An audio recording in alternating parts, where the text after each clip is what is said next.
Բարև ձեզ, մենք գտնվում ենք Կոմոդոյի ցուցասրահում ոլորտը ներսից հաղորդաշարի շրջանակներում եւ այսօրվա մեր հյուրն է Անահիտ Իսրայելին, ողջույն Անահիտ, շնորհակալ ենք մեր հրավիրը ընդունելու համար։ Ողջույն Վիգեն, ուրախ եմ լինել ձեր հյուրը այսօր։ Այսօրվա մեր նպատակը մեկն է, ոչ թե խոսել գեղեցիկ ինտերիերի մասին, այլ բարձրաձայնել առկա ոլորտային խնդիրներ եւ միասին փորձել տալ դրանց լուծումներ, որը կարծում եմ Հայաստանում կբարձրացնի այս ոլորտի որակը։ Անահիտ, խնդրեմ մի փոքր պատմես քո մասին, երբ ստեղծեցիր դիզայն ստուդիան, ինչ ճանապարհ է անցել եւ ինչ տեսլական ունեք։ Դիզայն ստուդիան ստեղծվեց, երբ ես վերադարձա Ֆրանկֆուրտից եւ այն միտումով վերադարձա, որ իմ ձեռք բերած փորձը տարիների ընթացքում եւ Եվրոպայում եւ Ռուսաստանում կիրառեմ իմ սիրելի քաղաքում եւ գաղափարը դիզայն ստուդիայի, քանի որ անունը Tutto, ինչպես գիտեք, նշանակում է ամեն ինչ, գաղափարը այն էր, որ ստեղծել մի ընկերություն, որը իր մեջ կներառի ամեն ինչ դիզայնի համար։ Տուտոն իր մեջ ներառում է ճարտարապետություն դիզայն եւ ներմուծումներ այսօր, եւ ես երկար ժամանակ երազում եմ ունենալ դիզայն ստուդիային կից ցուցասրահ, որտեղ կներկայացվեն ներմուծվող կահույքը եւ լուսավորությունը։ Հուլիսի 1-ից մենք մեր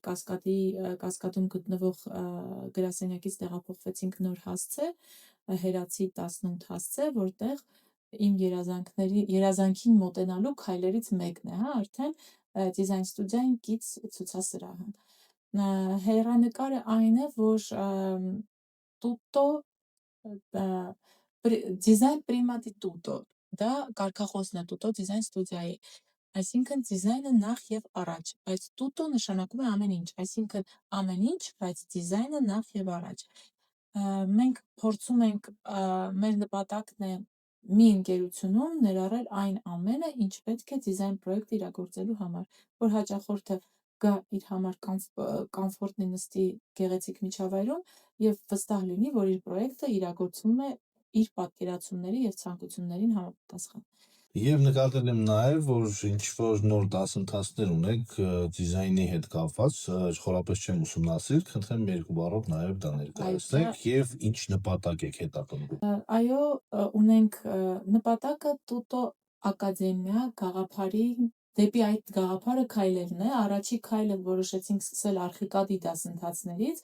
քանի որ իմ համար շատ կարևոր է դիզայնի իրագործումը։ Իսկ իրագործումը հենվում է գրագետ գծագրերի վրա, իսկ գծագրերը արվում են արխիկադ ծրագրով, հա։ Դրա համար որոշեցինք սկսել արխիկադի դասընթացներից, շաբաթական 2 անգամ ունենք արխիկադի դաս եւ մի օր իմ դասընթացն է, որը անձամբ ես եմ վարում եւ սովորեցնում եմ դիզայն պրոյեկտի իրագործում, այսինքն ինչ է անհրաժեշտ այդ հեղինակային հսկողությանը, ինչպես շփվել հաճախորդի հետ, ինչպես պրոյեկտը վարել ընդհանրապես։ Իսկ հետագայում նպատակը այն է, որ ակադեմիան կունենա եւ նկարչության դասընթացներ, եւ 3D Max-ի դասընթացներ, մի խոսքով դա ոնց որ Tutto-ի երազանքներից մեկն է։ Նպատակը այն է, որ ձևավորել լավ կադրեր նախ եւ առաջ մեր համար, երկրորդը իհարկե ոլորտի համար, այսինքն այն կադրերին, որոնք մենք ուզում ենք գտնենք մեր համար, չենք գտնում, ձևավորում ենք ինքներս։ Իսկ օրինակ ինձ թվում է դու էլ այդ ճանապարհով անցած կլինես, օրինակ ունես աշխատակիցներ, որոնք մի երկու հատ ռենտ սովորում են անել, դուրս են գալիս եւ սկսում են զբաղվել ինտերիեր դիզայնով, որոնք նորից ունեն պորտֆոլիո, որը ձեր աշխատանքները իրենք ներկայացնում են որպես իրենց աշխատանք, բայց չունեն առանձին աշխատելու փորձ, այսինքն աշխատել են ձեր թիմի մեջ, ձեր ղեկավարությամբ, ինչ որ պրոյեկտներ հաջողել են եւ այդ պրոյեկտով իրանք սկսում են աշխատել։ Ոնց տարանջատի հաճախորդը, որ դա պրոֆեսիոնալ մակարդակի դիզայներ է, թե ուղղակի գեղեցիկ մի հատ ինչ-որ ռենդ ունի իր պորտֆոլիոյում, որի հիման վրա ինքը որոշում կայացնի պատվիրի իրան, թե այլ ինչին ուշադրություն տաս։ Դե նախ եւ առաջ այդ վիզուալները շատ խաբուսիկ են, հա, այսինքն մասնագետի հենց լավ մասնագետի հմտությունն այն է, որ կարողանա վիզուալը համապատասխանի հետագա պրոյեկտի գոնե 80%-ին, հա։ Այսինքն ստեղից հետեւություն, որ հաճախորդը պետք է ոչ թե նայի արված վիզուալիզացիաները, ռենդերները, այլ իրագործված պրոյեկտների ինչ որ ֆոտոներ գոնե։ Այդ ժամանակ կարող է հասկանալ, որ այդ պրոյեկտը իրագործվել է, թե պարզապես մնացել է թղթի վրա։ Գոնե տենց։ Օրինակ որպես տարբերակ կարող ենք դիտարկենք, որ դիմելով դիզայն ստուդիան պարտավոր է հաճախորդին ներկայացնել դիզայն պրոյեկտ ասելով կետ-առ-կետ ինչ պարտականություններ ունի ինքը, որպեսզի հաճախորդը հասկանա ինչի դիմաց, ինքը ինչ է սպասելու հաճախորդից, նախօրոք իմանա ինչ կետեր կա, որոնք պարտավոր է դիզայն ստուդիան իրան ապահովելու, պայմանագիր կամ, չգիտեմ, բացված, թե այդ աշխատանքները իրենցից ինչ են ներկայացնում, որովհետև նորմալ է, որ հաճախորդը դիզայն պրոյեկտը չպատկերացնի։ Այսինքն կարելի է ենթադրել, որ հաճախորդը մոտենալով դիզայն ստուդիային պետք է պահանջի հստակ բացված, թե ինչ է մտնում այդ աշխատանքի մեջ, որովհետև ինքը կարողանա ընտրել, հասկանալ արժի աշխատել այդ մարդկանց հետ, թե չէ։ Նախ եւ առաջ շատ կարեւոր է հասկանալ, թե ոճային, գաղափարային իրար հասկանում են, թե ոչ, իսկ երկրորդը հստակ լինի հստակ ցուցակ դիզայների մատուցած ծառայություն, ինչ ծառայություններ պիտի մատուցի դիզայները, ինչ գծագրերի ցուցակ պիտի ներառվի դիզայն պրոյեկտի ալբոմի մեջ, դրանից հետո ինչպես է լինում հեղինակային հսկողությունը, ինչ է նշանակում ընդհանրապես հեղինակային հսկողություն, որովհետև շատ հաճախ հաճախորդները պատկերացնում են, որ դա շինարարի աշխատանքն է, հա, այսինքն պրառաբը դա հեղինակային հսկողություն, ասում են, դե որ հեղինակային հսկողություն կա, նշանակում է մեր շինարար պետք չի, չէ, դուք սաղ կան։ Դրանք իրարից կարդինալը տարբերվող Այսինքն հենց սկզբից այդ կետերի մեջ պարտադիր դա էլ է պետք։ Եվ դա ոչ միայն հաճախորդի համար է, դա նաև դիզայների համար է, որպեսզի հետագայում հաճախորդը շատ հաճախ բայց գիտեի դա մտնում է պրոյեկտի մեջ։ Դրա համար երբ որ հստակ լինում է, դա նաև փորձի արդյունք է, այսինքն եթե դիզայները հստակ ունի ցուցակ, թե դիզայն պրոյեկտի մեջ ինչ է մտնում, հեղինակային հսկողության մեջ ինչ է մտնում, դա էլ է արդեն խոսում այն մասին, որ ինքը իր աշխատանքի արդյունքում ֆիլտրել է իր աշխատանքների ցուցակները։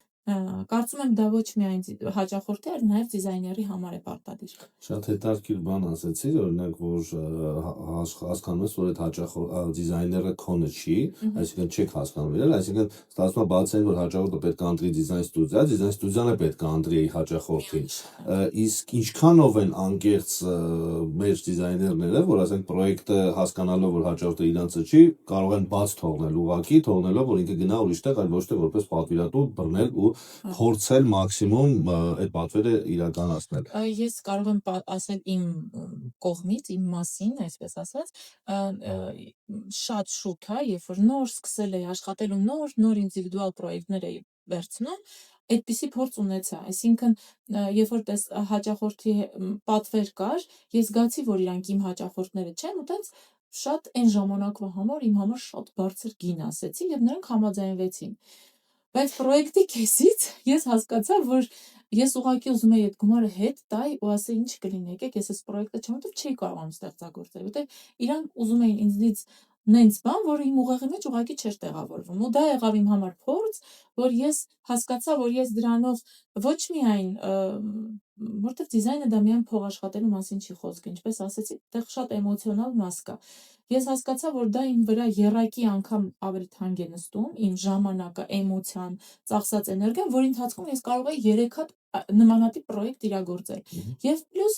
այդ հաճախորդն էլ երբեք ինձնից գոհ չի լինելու, այսինքն ինքը դրական էմոցիայով ինձնից չի հեռանալու։ Նշանակում է իր ֆիդբեքը իմ մասին լինելու է բացասական, որ իմ համար արդեն վատ է, իր պրոյեկտից ինքը գոհ ու ուրախ չի լինելու, որը իր համար արդեն վատ է։ Ես էլ իմ արած աշխատանքից հաճույք չեմ ստանալու։ Ես համենայն դեպս իմ համար աշխատում եմ միշտ ֆիլտրեմ հաճախորդների։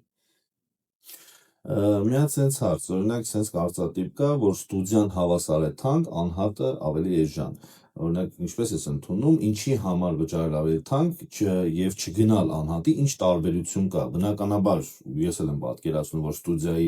աշխատանքի արժեքը ավելի բարձր պետք է լինի, քան անհատինը, հաճախորդի համար ինչքանով է դա շոշափելի, որ վճարի ավելի բարձր, խնդրեմ տենց մի փոքր ներկայացնես, ինչ առավելություն ունի ստուդիային դիմելը եւ այդ արվեստանոցի այդ աշխատանքը ինչքանով է արդարացված այդ գումարի բարձր լինելը։ Երբ որ ես ինքս նոր սկսել եմ բնականաբար ինդիվիդուալ որպես անհատ դիզայներ։ Եվ բնականաբար այդքան ֆունկցիա, ինչքան որ ես հիմա եմ կարողանում տալ իմ հաճախորդին, այն ժամանակ բնականաբար չէի կարող այդքան ֆունկցիա ներառել պրոյեկտի մեջ, որովհետև 1 կամ 2 պրոյեկտ, մաքսիմում 3 պրոյեկտ կարող է իրագործել անհատ դիզայները, բայց այդ ժամանակ էլ ինքը չի կարող այդքան ամբողջական ֆունկցիա մատուցել, հա։ Ինչով է տարբերվում դիզայն ստուդիան։ Ստուդիայի դեպքում հաճախորդը ժամանակին եւ ավելի արագ ստանում է իր պատասխանները, հա, որովհետեւ ինչ որ պահի կարող է ինքը ինչ որ հարց ունի, զանգում է, ես ամեն պահի բնականաբար չեմ կարող պատասխանել, չէ՞։ Եթե ես անհատ դիզայներ ու կարող լինեմ հանդիպման, կարող լինեմ նստած ստեղծագործելուց օրինակի համար։ Երբ որ կա ստուդիա, ամեն դիզայներ ունի իր պրոյեկտը, որը վարում է, հա, եւ ստուդիայում օրինակի համար 3D վիզուալիզացիաները անում է, ինչ որ մեկը գծագրերը անում է, ինչ որ մեկը ավտորսկի նadzորի համար պատասխանատու է, ինչ որ մեկը կոմպլեկտացիան, հա, նյութերի ընտրության, գնառաչարկների, շուկայի ուսումնասիրության համար պատասխանատու է մեկը, այսինքն հաճախորդը դիմելով ստուդիային կոմպլեքս սերվիս է ստանում։ Այսինքն կարճ ասած կանենք ցած առանձնացնենք վճարելով ավելի բարձր գումար ոչ թե ուղակի այլ ստուդիային դու խնայում ես քո ժամանակը, որը որ անհատ դիզայների դեպքում դու պետքա վճարես ավելի քիչ, բայց վճարես նաև քո ժամանակով, ճիշտ եմ հասկանում։ Հետևյալ հարցը հաճախորդները հաճախ հարցնում են, լավ, դիզայն պրոյեկտը արել ենք, վճարել ենք այդ աշխատանքի համար, գոյություն ունի նաև ինչ-որ հեղինակային հսկողություն։ Ինչի համար վճարենք հեղինակային հսկողություն, միթե դա այդքան կարևոր հարց է, որ բացի դիզայն պրոյեկտի վճարած գումարից պետք է նաև վճարել հեղինակային հսկողության համար։ Խնդրեմ մի երկու բառով ներկայացնես ինչ առավելություններ ունի եւ պարտադիր է թե ոչ եւ ինչպես է ազդում դիզայն պրոյեկտի արդյունքի վրա հեղինակային հսկողությունը։ Ես կարծում եմ, եթե հաճախորդը ուզում է մեկը մեկին կամ ասածից պես, հա, գոնե 80 կամ 90%-ով ստանա այն ինչ որ ինքը տեսնում է վիզուալ պրոյեկտի մեջ, վիզուալի մեջ, կարծում եմ հեղինակային հսկողությունը պարտադիր։ Հեղինակային հսկողությունը դա շինհրապարակի այցելությունը չէ միայն։ Դա կարող եմ ասել, որ հեղինակային հսկողության երևի 20%-ն է կամ 10%-ն է։ Հեղինակային հսկողությունը ավելի գլոբալ է։ Հաճախորդը ընդհանրապես պարտավոր չէ տիրապետել նյութերին, տիրապետել շինարարության պրոցեսին, որ նյութը ինչպես է իրեն պահում մյուս նյութի հետ հատվելուց օրինակի համար, հա, այդ ամեն ինչի համար կա դիզայներ։ Շինարարը շինարարությունը վարում է այնպես, ինչպես հարմար է իրան, այսինքն կարող ենք ասել տեխնիկապես որակով, ավելի որակի լավ շինարարը հետևում է որակին, բայց էսթետիկան շինարարի համար առաջնային դերում չէ։ Այսինքն օրինակ ինքը կարող է նույն խնդիրը լուծել ավելի հեշտ տարբերակով, ավելի ամուր, ավելի պին։ Իսկ դիզայները նախ դիզայները պետք է որոշ չափով տիրապետի շինարարների շինարարական աշխատանքներին, հա, ինչպես է արվում, չգիտեմ, մանրահատակը, ինչպես է արվում սալիկը, ինչպես է արվում գիպսե քիվերը օրինակի համար, որպեսզի կարողանա ուղղորդել։ Ընթացքում լինում են խնդիրներ, որոնք տեղային լուծումներ են պահանջում։ Այդ տեղային լուծումները պիտի արվի այնպես, որպեսզի դիզայն պրոյեկտը չտուժի, այսինքն վիզուալը մոտ լինի այն, ինչ որ նախապես հաճախորդը տեսել է։ Եվ հաճախորդը չպիտի առնչվի խնդիրների հետ, այսինքն չպիտի լինի այդ լարվածությունը, որ ոյ շինարարության մեջ եմ, հակառակը, պիտի այդ դիզայների եւ շինարարի համագործակցությունը պիտի լինի այնքան գրագետ, որ հաճախորդը վայելի այդ process-ը իր պրոյեկտը իրագործելու եւ հաճույքով սպասի իր երազած ինտերիերին։ Այսինքն պիտի դիզայներ շինարար համագործակցության արդյունքում հաճախորդին մատուցվի լուծումներ, տարբերակներ։ Կա հարց, որ ունի երկու տարբերակ, հաճախորդ ջան, ո՞րն ես ուզում։ Ոչ թե ունենք խնդիր, վայ բա հիմա ոնց ենք այդ խնդիրը լուծելու։ Դրա համար շատ կարևոր է հեղինակային հսկողությունը։ Այսինքն կարող ենք ենթադրել, որ ինչպես նաև կարևոր է նոր դիզայն պրոյեկտ պատվերելու դեպքում հստակ տալ բացված հաճախորդին, թե ինչ է մտնում դիզայն պրոյեկտի մեջ, նույնը վերաբերվում է նաև հեղինակային հսկողությանը։ Պետք է կետ առ կետ ներկայացնել հաճախորդին։ Իմ կարծիքով շուկայում այդ խնդիրը, այդ հարցերը առաջանում են նրա համար, որովհետև ճիշտ չի մատուցում հաճախորդին, թե ինչ է մտնում հեղինակային հսկողության մեջ։ Եվ իմ կարծիքով եւ համոզմամբ, այսինքն հաջողում այն պրոյեկտը, երբ որ ընտրված շինարարը եւ դիզայն ստուդիան երկուսն էլ պրոֆեսիոնալ են եւ իրանք հարգանքով են վերաբերվում մեկը մեկի աշխատանքին, այսինքն շինարարը հարգում է դիզայների կատարած աշխատանքը եւ պարտադիր դա փորձում է պահի, թեկուզ մի քիչ իրան դժվար լինի,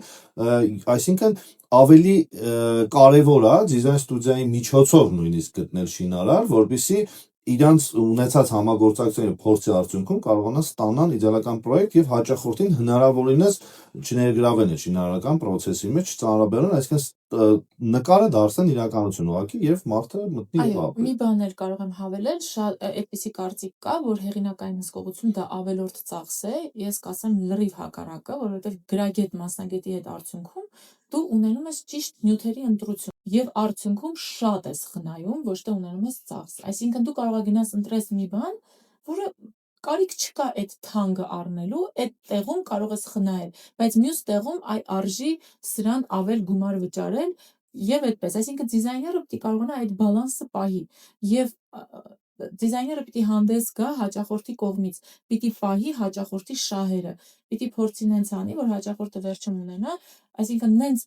կառավարի իր բյուջեն, որ վերջում հաճախորդի փողերը, այսպես ասած, հերիքի լիարժեք պրոյեկտ ունենալու համար։ Այսինքն այդ սմետայի կառավարում, ճիշտ գնումներ անել, խնայել, ծախսել եւ այլն, այդ սաղ արվում է դիզայների միջոցով։ Հաջորդ հարցս Անան ջան, օրինակ, եթե ունենայիք հնարավորություն մեկ բան միայն փոխելու այս ոլորտում, օրինակ, որն է ամենակարևորը, որը համարում եք, որ դրա փոխելը կամ ձևափոխությունը կօգնի մեր դիզայն պրոյեկտների կամ, չգիտեմ, այս ոլորտի առաջընթացին Հայաստանում կամ համագործակցությանը, հաճախորդ դիզայներ փոխադարձ վստահությանը, մեկ խնդիր, ամենակարևոր խնդիրը ունենք, որը կուզեիք փոխեք, եթե դա ձեր ձեռքերում լինի։ Ես կասեի, որ դա ոչ միայն մեր ոլորտում, ընդհանրապես մեր մարդկանց մենտալիտետի մեջ տեղավորվել են գաղափարը, որ դիմում ես մասնագետի եւ պիտի հաշվի նստես մասնագետի կարծիքի հետ։ Դա կլինի բժիշկ, կլինի դիզայներ, թե կլինի իրավաբան։ Իհարկե պետք է սկզբանե փորձես գտնել ճիշտ մասնագետ եւ հաշվի նստես մասնագետի հետ։ Եվ մասնագետներն էլ իրար մեջ պիտի հարգեն ամեն մեկը իր դերից պիտի աշխատի, էլի, այսինքն նույն խոսեցինք նոր, հա, որ դիզայները շինարարի, շինարարը դիզայներին, հաճախորդը դիզայներին, այսինքն այդ մասնագետների ճիշտ սուբորդինացիան իրար նկատմամբ կբերի, կարծում եմ, Իսկ ինչ կարելի է մեկ բան անել, որը դա կօգնի դրա ձևափոխմանը եւ կբերի ավելի ձեր ուզած արդյունքին։ Բարդ հարց եք տալի։ Որովհետեւ մեր հաղորդման ֆորմատը հենց վերաբերում է դրան, խոսել ոչ միայն խնդիրներից, այլ նաեւ առաջարկել որևիցե լուծում։ Հասկանալ, որ մեկ բանով հնարավոր չի դա փոխել, բայց այդ մեկը ավելի ոնց որ կոմպակտ փորձենք ձևակերպել, որ մասնագետների փոխադարձ սուբորդինացիան իրար ինչպես կփոխեիք։ Հաճախորդը պիտի հասկանա դիզայների դերը պրոյեկտում։ Դիզայները պիտի հասկանա շինարարի դերը պրոյեկտում։ Շատ կարևոր դեր ունի լավ շինարարը։ Իսկ կարող ենք օրինակ sense մոտեցում, որը օրինակ իմ մտքով անցնում է, որ նույն շինարարին ընտրելուց պետք է նաև շինարարի այդ ոնց որ դիզայն ստուդիային ընտրելուց այդ կետերով եւ հաշվի առնել կվալիֆիկացիան, շուկայում ինչ դեր ունի, ինչ աշխատանքներ ունի արած, այդ ամեն ինչը հաշվի առնելով հարցնել դիզայներին միթե կարելի է շինարարի հետ այս պրոյեկտը իրականացնել, որովհետեւ ոչ մեկին անուն չդնենք, բայց կան շինարարներ, որոնք ունեն սահմանափակ հնարավորություններ շինարարության մեջ եւ փորձի եւ իրանց ընդհանրապես պատկերացման մեջ, որ այդ պրոյեկտը օրինակ որ դուք նախագծել եք, ամեն շինարար չի որ կարողանա իրականացնել։ Այսինքն պետք է նաեւ հաշվի առնել եւ նաեւ խորհրդակցել դիզայները, թե որ շինարարական ընկերության հետ կամ որ շինարարի հետ կարող ենք իրականացնել այդ պրոյեկտը։ Դիզայն ստուդիան կարող է հանդիպում կազմակերպել, այսինքն այդ մարդու հետ փոխադարձ հարցերի արդյունքում հասկանալ հնարավոր է պրոյեկտը իրականացնել թե չէ։ Այսինքն դառնալ թիմային աշխատանք եւ երբ որ դու վճարում ես գումար, թույլ տաս քեզ վստահել քո ընտրած մասնագետին, որ ինքը նաև ընտրություն անի շինարարի հարցում, ինքը ընտրություն անի նյութերի հարցում, որպեսզի դու հետո չդժգոհես, որ դու տալիս ես գումար, բայց դու ես զբաղվում այդ ամեն ինչը։ Հիմա ամենասուր թեմաներից մեկն եմ ուզում բարձրաձայնեմ, համացածում շատ եմ հանդիպում, ամբողջական դիզայն պրոյեկտը, չգիտեմ, 150,000, 200,000 կոնկրետ թիվը չասեմ, որպեսզի չստացվի կոնկրետ ինչ-որ թիրախային, ինչ-որ կոնկրետ դիզայն ստուդիայի եմ ակնարկում, ասենք 200,000 դրամ կամ 100,000 դրամ ամբողջ դիզայն պրոյեկտը իրականացնենք։ Օրինակ, ո՞նց եք այդ հարցին նայում, ակնհայտ գայթակղիչ թվեր են, որ կարծում եմ շատ ինձ էլ կարող է հետաքրքիր, որ 200,000 դրամ ամբողջական դիզայն պրոյեկտ անեն։ Սա ինչ հաշվարկ է քո կարծիքով, դա հնարավոր է թե չէ եւ կխնդրեմ որպես խորհուրդ հաճախորդներին այն մի երկու բառով ներկայացնես թե ինչպես վերաբերվել նման առաջարկներին եւ եթե դա հնարավոր է օգնես որ իրանք այդ 200,000 դրամով կարողանան դա անել։ Նախ դիզայն ստուդիա, հա, սկսենք ամենատրիվիալ երևույթներից, այսինքն եթե ստուդիա ունի տարածք, լավ թող լինի սեփական տարածք, ունի աշխատակիցները ստանում են աշխատավարձ, հա, դիզայն ստուդիան ունի իր ծախսերը, այդ 200,000 դրամով եթե պրոյեկտ արվում, ինչքան ժամանակ արվում այդ պրոյեկտը, ինչ մասնագետներ են աշխատում, ուղղակի գիտեք դա ինչն է, երբ որ այն որ ասեցի սկզբից, որ պետք է հաճախորդը իմանա, թե ինչ ծառայություններ է մատուցում իրեն դիզայն ստուդիան եւ հասկանա այդ ամբողջ ցուցակը ֆիզիկապես կարող է տեղավորվել այդ 200,000 դրամի մեջ։ Երբ որ հաճախորդը պատկերացնում է, թե ինչ ահռելի աշխատանք է արվելու իր համար դիզայն պրոյեկտը իրագործելու ընթացքում, նա պրոստը չի պատկերացնի, որ հնարավոր է դա անել 200,000 դրամով։ Օրինակ մեր ոլորտի հետ կապված, օրինակ հաճախորդները, երբ որ գալիս են մեզ ասում են, որ դիզայն պրոյեկտը արվել է, այսինքն չգիտեմ, շինարարական ընթացք գնում է, մոտավորապես 1 ամսից մենք ավարտում ենք, ես չգիտեմ կոնկրետ ժամկետը ինչքան է տևում դիզայն պրոյեկտի եւ շինարարության իրականացման, բայց նույնիսկ այն դեպքում, երբ որ հաճախորդը գալիս է 1 ամսից մենք ավարտում ենք, այդ շինարարությունը մոտավորապես 3-ից 4 ամիս դեռ տևում է։ Այսինքն հաճախորդը նույնիսկ այդ ժամկետային հարցերի մեջ ունի կամ ներքին որոշումներ, որ ինքը ուզում է մի ամսից ավարտվի, շինարարի հետ հաշվի չի նստում, կամ մի քիչ չեմ պատկերացնում ինչու՞ է այդ խնդիրը կայանում, որովհետև օրինակ պատվերը պատրաստում են իրանց ուզած ժամկետում եւ 3-ից 4 ամիս մոտավորապես մնում է։ Շատ լուրջ դա ժամկետի խնդիր է, որովհետև մենք փորձում ենք իրականացնել այդ ժամկետներում, բայց մեր մոտ պահեստավորում ենք 3-ից 4 ամիս։ Դա շատ հանգամանքներից է կախված, հա, դա չի կարելի ասել մենակ շինարարին կամ մենակ դիզայներին, կամ նյութերին նաեւ, հա, կարող է պատվիրել են օրինակի համար մանրահատակ, ինչ-ինչ պատճառներով մանրահատակը ուշանում է, պատվիրել են, չգիտեմ, ասենք ինչ որ շինարարական նյութեր, սալիկներ, սանտեխնիկա եւ այլն, այդ ամեն ինչը ուշանում է, այսինքն դա այդքան էլ կախված չի ոչ շինարարից, ոչ դիզայներից, ոչ էլ հաճախորդից։ Ավելի շուտ ուղղակի այդ կազմակերպչական աշխատանքն է սխալ։ Ես օրինակ սիրում եմ, երբ որ արվում է դիզայն պրոյեկտը, ընտրվում են նյութերը, այսինքն երբ որ կա դիզայն պրոյեկտի հիման վրա պատվիրել սալիկներ, պատվիրել սանտեխնիկա, պատվիրել կահույք, այն ինչը որ անհրաժեշտ է պրոյեկտը իրագործելու համար։ Այդ ժամանակ նյութերից կախված ոչ մի խոչընդոտ չի լինում։ Այդ ժամանակ նախ շինարարներ իմանում է ինչի հետ գործ ունի, հա, տեսնում է պրոյեկտ, տեսնում է նյութեր եւ այդ ժամանակ միայն կարող է իր տված ժամկետը լինել հստակ։ Իհարկե, դե շինարարության ընթացքում կարող են առաջանալ այնպիսի խնդիրներ, որոնք ինչ որ ժամանակ են պահանջում, բայց դա չեմ կարծում, որ 3 ամսվա մասին է խոսքը։ Նույնը խոսենք պատրաստվող կահույքի մասին, հա, շատ լավ է, որ դուք ժամկետների մեջ հասցնում եք իրագործել ձեր պրոյեկտները, բայց կորպուսային կահույքը հաճախորդները շատ ժամանակ այսինքն պրոյեկտը կա, ասում են դե վсё, давай պատվիրենք կառուցվող կահույքը, բայց կահույքը կարելի է սարքել միայն այն ժամանակ, երբ որ կա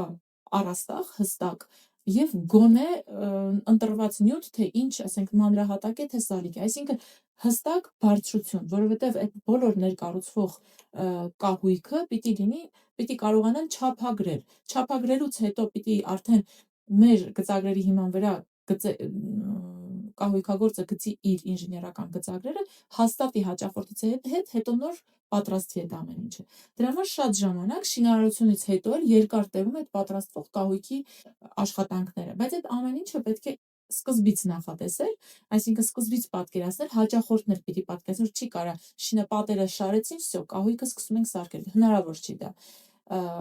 Ու այդպիսի հարցեր, բայց այդ ամեն ինչը պետք է դիզայները կարողանա հաճախորդին մատուցել, հա, ինքը հեչ պարտավոր չի իմանա, որ կահույքը կարա սկսի սարքել, երբ որ առաստաղը կա կամ հատակը կա։ Այդ ամեն ինչը նախապես գրագետ պիտի կարողանա դիզայները մատուցի հաճախորդին, որ ինքը չսպասի, որ 3 ամիս հետո իր պրոյեկտը լիարժեք լինելու է, ինքն էլ մտնելու է ներս ապրել։ Այդ ամեն ինչը պիտի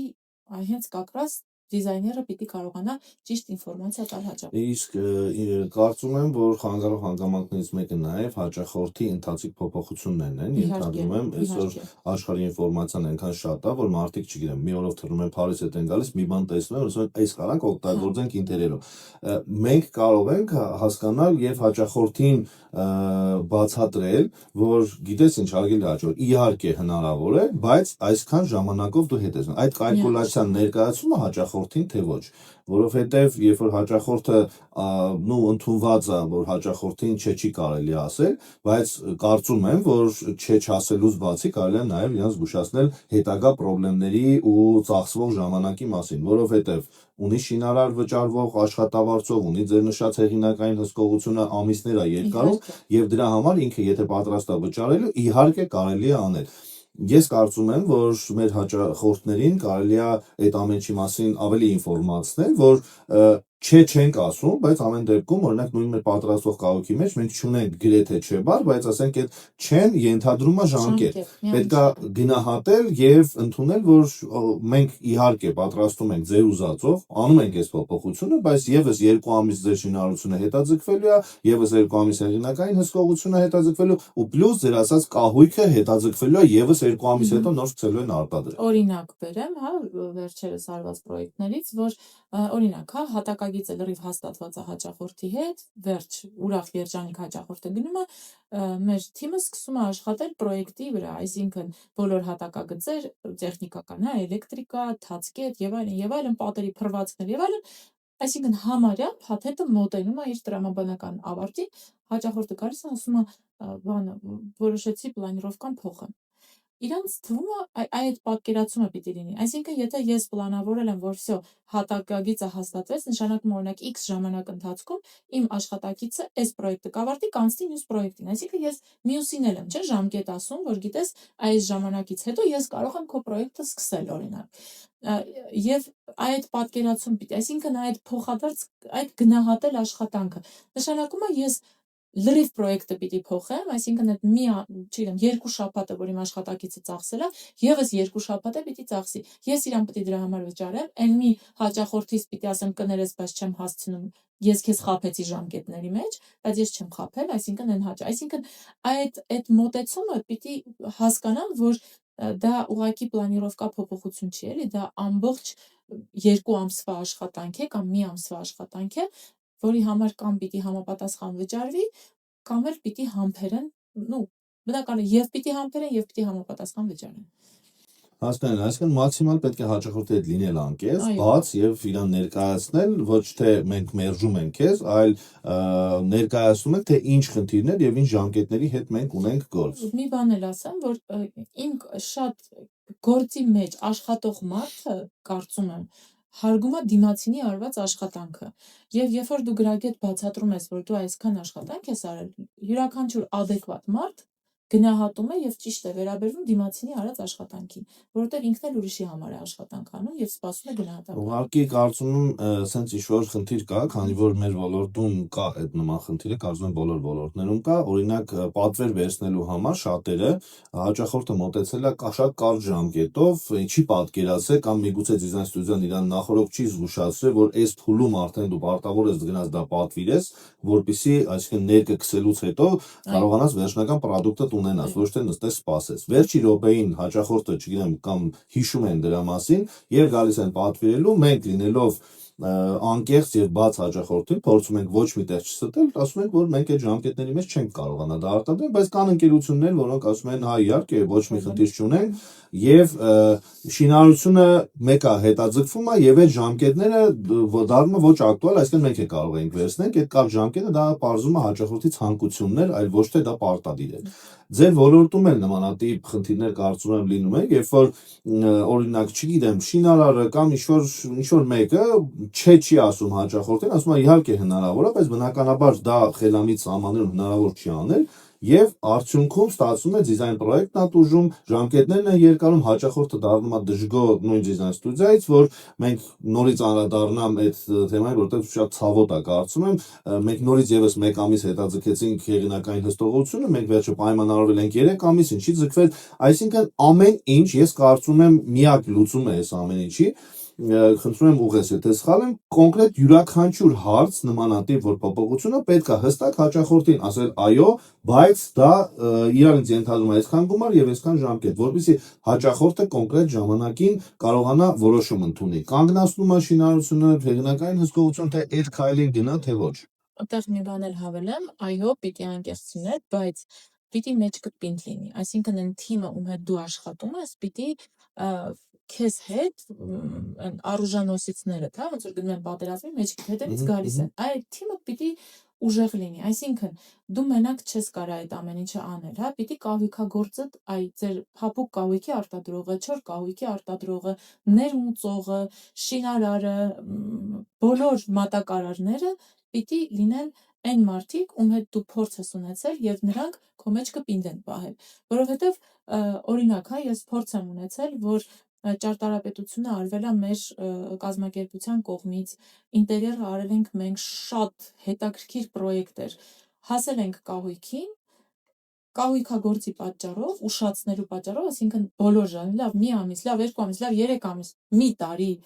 կահույքը ուշացնելու պատճառով հաճախորդի այդ դրական էմոցիաները, որ ինքը ուներ մինչև դա, որ իր պրոյեկտը իդեալական արվում է, թափվեց ջուրը, հա, այսինքն հաճախորդ, պատկերացնում եք ինչ տիպի դժգոհ կարա լինի հաճախորդը։ Դրա համար պիտի ունենաս թիմ, այսինքն եթե դու ռեկոմենդացիա ես անում հաճախորդին շինարար, ուրեմն պիտի վստահ լինես, որ այդ շինարարը կարող է այդ պրոյեկտը իրագործել։ Եթե խորհուրդ ես տալի կահույքագործ, ուրեմն պիտի վստահ լինես, որ այդ կահույքագործը կանի պրոյեկտը քո ուզած որակով, ձևով եւ ժամանակին։ Ինչն է պատճառը, որ այ հենց տուտո, ինչպես ասեցի, տուտո դա նշանակում է ամեն ինչ։ Ես ի սկզբանե միշտ ուզեցել եմ, որ կարողանամ ապահովել ամբողջական փաթեթ, հա, այսինքն դա է հիմքը, որ մենք սկսեցինք զբաղվել ներմուծմամբ։ Դա է հիմքը, որ մենք փորձում ենք ամբողջական ծառայություն մատուցել հաճախորդին։ Աշխատում ենք այն շինարարների հետ, որոնց վրա վստահ ենք, աշխատում ենք այն կահույքագործների հետ, որոնց հետ վստահ ենք։ Այսինքն ես ուզում եի անդրադառնալ այդ հարցին ներմուծման հետ կապված, քանի որ նշեցիր, ուզում եմ հասկանալ ներմուծումը դա քո համար որպես առանձին բիզնես է, ինչից ծնվեց այդ գաղափարը, ինչ պահանջներից եւ ուղղակի դա ինչ որ աճի համար էր, թե կարիք էր քո պրոյեկտները ճիշտ իրականացնելու ժամանակին, ինչ որ շուկայում առկա նյութերի բացակայություն եւ այլն։ Խնդրեմ այդ մասին։ Նախ զբաղվելու գաղափարը սկսվեց այնտեղից, երբ ես որպես դիզայներ աշխատում էի ներմուծողների հետ, նախ ընտրության process-ից հաճույք էի ստանում, երբ որ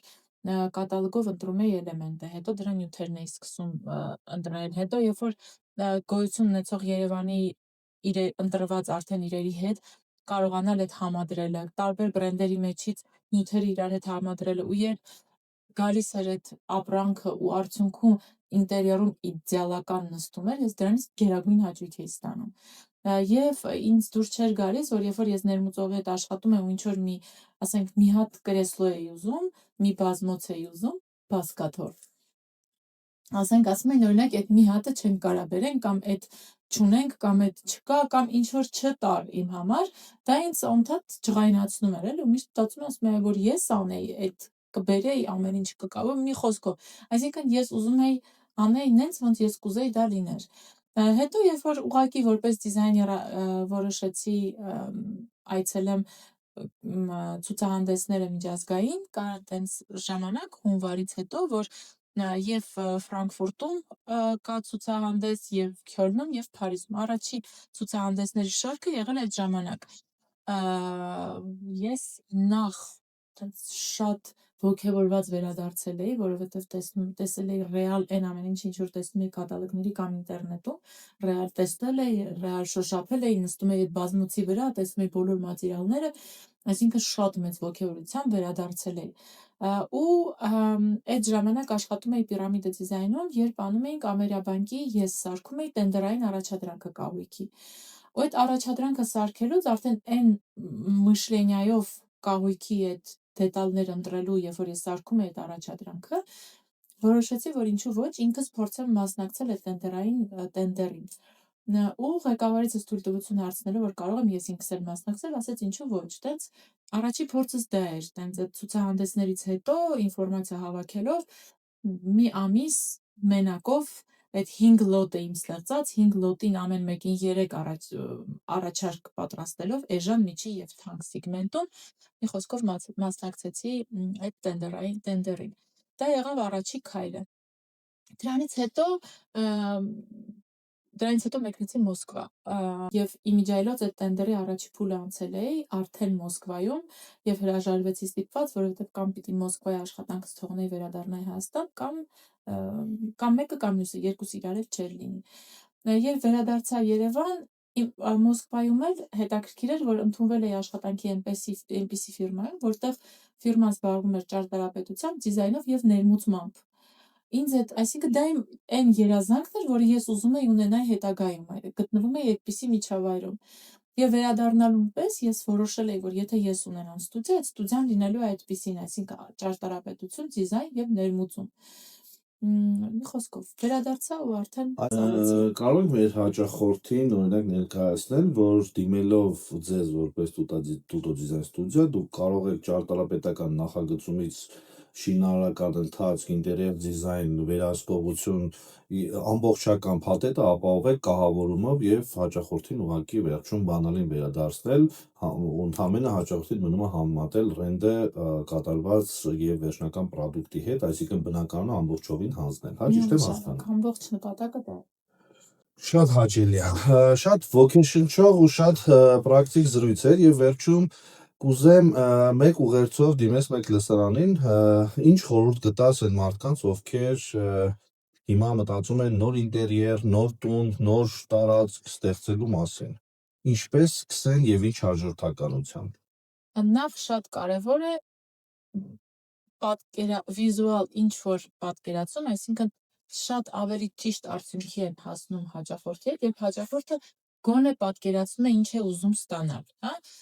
այսինքն որովհետեւ շատ հաճախ երբ որ դիզայները նոր բան է տալիս հաճախորդին պետք է ժամանակ դա դարձնի իրենը։ Երբ որ հաճախորդը գալիս է գոնե ինչ որ գաղափարով թե ինչ է ուզում ստանալ, այդ նոր բանն էլ է հեշտ լինում ընկալել դիզայն հաճախորդին։ Նախ եւ առաջ որոշել ինչ է ուզում ստանալ դիզայներից։ Երկրորդը ընտրել ճիշտ դիզայներ պրոյեկտը իրագործելու համար, որովհետեւ ամբողջ շինարարության ընթացքը կառուցվում է դիզայների եւ ձեր գաղափարի ընդհանրապես, այսինքն ճիշտ դիզայները նկատի ունես քո դիզայները, այսինքն զգաս քո դիզայներն է, թե չէ։ Այո, նախ քո դիզայներն է էմոցիոնալ առումով, այսինքն ճիշտ է հասկանում քո ցանկությունը, երկրորդը հստակ ինչ է մտնում դիզայն պրոյեկտի մեջ։ Այդ ցուցակը, ինչպես ասացի, քեզ համար եւ դիզայների համար շատ կարեւոր է։ Այսինքն դիզայները այն մարդն է, ով որ ամբողջ այդ շինարարության process-ը տանում է քո գաղափարների, օգուտ քո գաղափարների, օգուտ քո ցանկությունների, այսինքն